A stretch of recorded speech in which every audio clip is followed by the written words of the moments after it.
ಚಳ್ಳಕೆರೆ ವಿಧಾನಸಭಾ ಕ್ಷೇತ್ರದಿಂದ ಸತತವಾಗಿ 3 ಬಾರಿ ಚುನಾವಣೆಯಲ್ಲಿ ಗೆಲುವು ಸಾಧಿಸಿ ಯಾಟ್ರಿಕ್ ಶಾಸಕ ಎಂದೇ ಪ್ರಸಿದ್ಧಿ ಪಡೆದಿರುವ ಟಿ ರಘುಮೂರ್ತಿ ಅವರು ಇದೀಗ ಮೊದಲ ಬಾರಿ ಸಚಿವರಾಗಿದ್ದಾರೆ. ಮುಖ್ಯಮಂತ್ರಿ ಡಿಕೆ ಶಿವಕುಮಾರ್ ಅವರ ಸಂಪುಟದಲ್ಲಿ ಸಚಿವರಾಗಿ ಅಧಿಕಾರ ಸ್ವೀಕರಿಸಿದ್ದಾರೆ.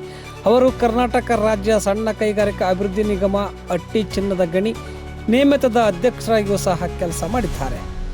ಚಳ್ಳಕೆರೆ ವಿಧಾನಸಭಾ ಕ್ಷೇತ್ರ ಕಡಬನಕಟ್ಟೆ ಗ್ರಾಮದಿಂದ ರಘುಮೂರ್ತಿ ಸಿವಿಲ್ ಇಂಜಿನಿಯರ್ ಆಗಿ ಪದವೀಧರ, ಭೂಸೇನಾ ನಿಗಮದಲ್ಲಿ ಕಾರ್ಯಪಾಲಕ ಇಂಜಿನಿಯರ್ ಆಗಿದ್ದರು. ಅವರು ಸರ್ಕಾರಿ ಹುದ್ದೆಗೆ ರಾಜೀನಾಮೆ ನೀಡಿ ರಾಜಕಾರಣಕ್ಕೆ ಎಂಟ್ರಿ ಕೊಟ್ಟರು. ಇರುವಂತಹ ಸರ್ಕಾರಿ ಹುದ್ದೆ ತ್ಯಜಿಸಿ ರಾಜಕಾರಣಕ್ಕೆ ಧುಮುಕಿದ ಟಿ ರಘುಮೂರ್ತಿ ಅವರಿಗೆ ತಾಳ್ಮೆ, ವಿಶ್ವಾಸ ಹಾಗೂ ಸರಳತೆ ಗುಣಗಳು ಆಮರಣದಂತಿವೆ. ಇದೇ ಕಾರಣಕ್ಕೆ ಚಳ್ಳಕೆರೆ ವಿಧಾನಸಭಾ ಕ್ಷೇತ್ರದ ಜನ ಸತತ 3 ಬಾರಿ ಗೆಲ್ಲಿಸಿ ಯಾಟ್ರಿಕ್ ಶಾಸಕ ಎಂಬ ಪಟ್ಟಿಯನ್ನು ನೀಡಿದ್ದಾರೆ.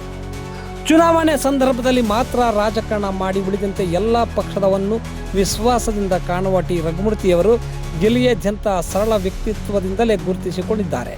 ಚಳ್ಳಕೆರೆ ಕ್ಷೇತ್ರಕ್ಕೆ ಮಾತ್ರ ಸೀಮಿತರಾಗದೆ ಜಿಲ್ಲೆಯ ಹಲವು ಅಭಿವೃದ್ಧಿ ಕೆಲಸಗಳಿಗೆ ರಘುಮೂರ್ತಿ ತಮ್ಮದೇ ಆದ ಕೊಡುಗೆ ನೀಡಿದ್ದಾರೆ.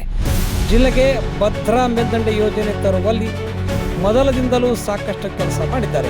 ಸ್ವತಃ ಇಂಜಿನಿಯರ್ ಆಗಿರುವ ಕಾರಣ ಯೋಜನೆ ರೂಪಿಸುವಲ್ಲಿ ಅವರ ಪಾತ್ರ ಪ್ರಮುಖವಾಗಿದೆ.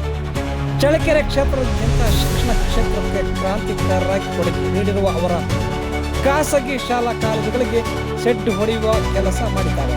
ವಿಧಾನಸಭಾ ಚಳ್ಳಕೆರೆ ಪಟ್ಟಣದ ಸೌಂದರ್ಯಕ್ಕೆ ಪ್ರಮುಖ ಆದ್ಯತೆ ನೀಡುವ ಅವರು ಪ್ರಮುಖ ರಸ್ತೆಯನ್ನು ಚತುರಸ್ರನಾಗಿ ಹೊಸ ರೂಪ ನೀಡಿದ್ದಾರೆ. ಜಿಲ್ಲಾ ಕೇಂದ್ರಕ್ಕೆ ಮೀಸಲಾಗಿ ಚಳ್ಳಕೆರೆ ಪಟ್ಟಣ ಇಂದು ಬೆಳೆದು ನಿಂತಿದೆ. ತಾಲೂಕು ಪಂಚಾಯತಿ ಆವರಣದಲ್ಲಿರುವ ರಘುಮೂರ್ತಿಯವರ ಕಚೇರಿ ಸಾರ್ವಜನಿಕರು ಹಾಗೂ ಶಾಸಕರ ನಡುವಿನ ಕೊಂಡಿಯಂತೆ ಕೆಲಸ ಮಾಡುತ್ತಿದೆ. ಇಲ್ಲಿ ಯಾರೇ ಬಂದು ಮನವಿ ಕೊಟ್ಟರೂ ಕೆಲವೇ ದಿನಗಳೇ ಅದಕ್ಕೆ ಸೂಕ್ತ ಪರಿಹಾರ ದೊರೆಯುತ್ತಿದೆ.